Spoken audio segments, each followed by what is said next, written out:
Shout out po. Shout out kay Gaya sa Bicolana. Please subscribe po. Gaya sa Bicolana. Ayan. Thank you po. Mabuhay. Shout out. Hello mga kalingap. Subscribe niyo po Gaya sa Bicolana. Salamat. Hello mga kalingap. Pa-support po.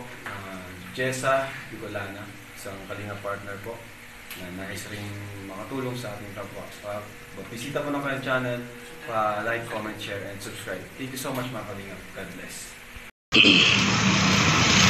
Magandang hapon sa mga nanonood. Punta po tayo ngayon kila Yoyo at magbibigay po tayo ng tulong para sa pang-araw-araw niya na pangangailangan.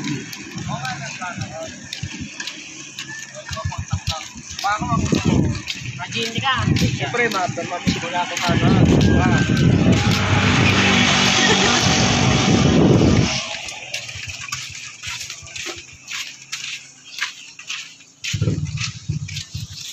Magandang hapon. Punta po tayo ngayon kila Kuya Yoyo kay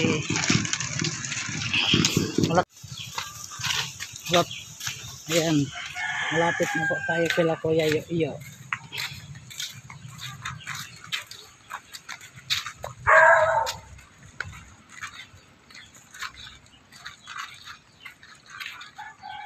Mga inahapon, Yoyo.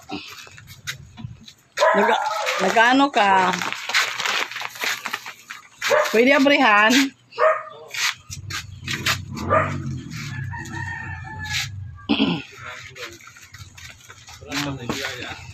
Oo. May blessing galing kina Ma'am Jessa at sa kanyang mga kasama.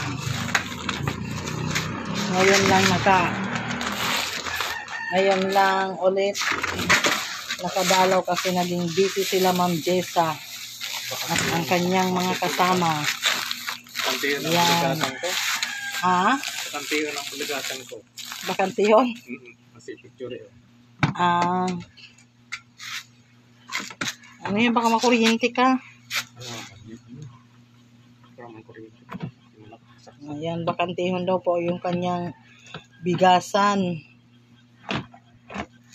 Bakantiyo no? Yan, paano yung may, nabasa yata, yan, May diyo na nabasa ha, baka masira. Ano yun? Sa konti lang. Yan, ito. Galing kila Ma'am Jessa sa kanyang mga kasama. Kumusta ka naman, Yo? Ito, laging iniisip kung saan ba ng mga pangangailangan. Tapos lang na sana ibuhin ang mga nakakakilala sa akin para mabigyan ng biyaya. Yun nga, timing nga.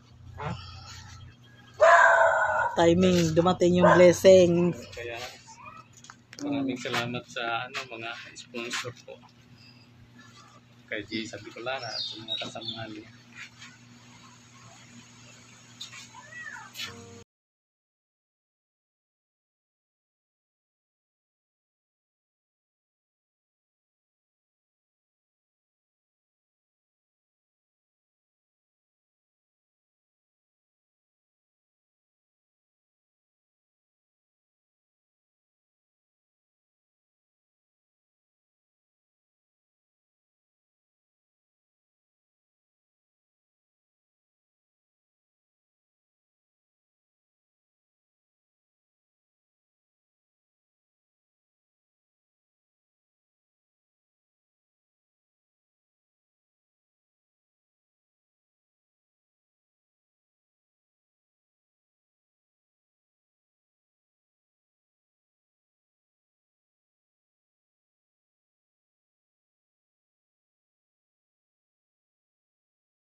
Yun pala na ano, may request pala ako sa mga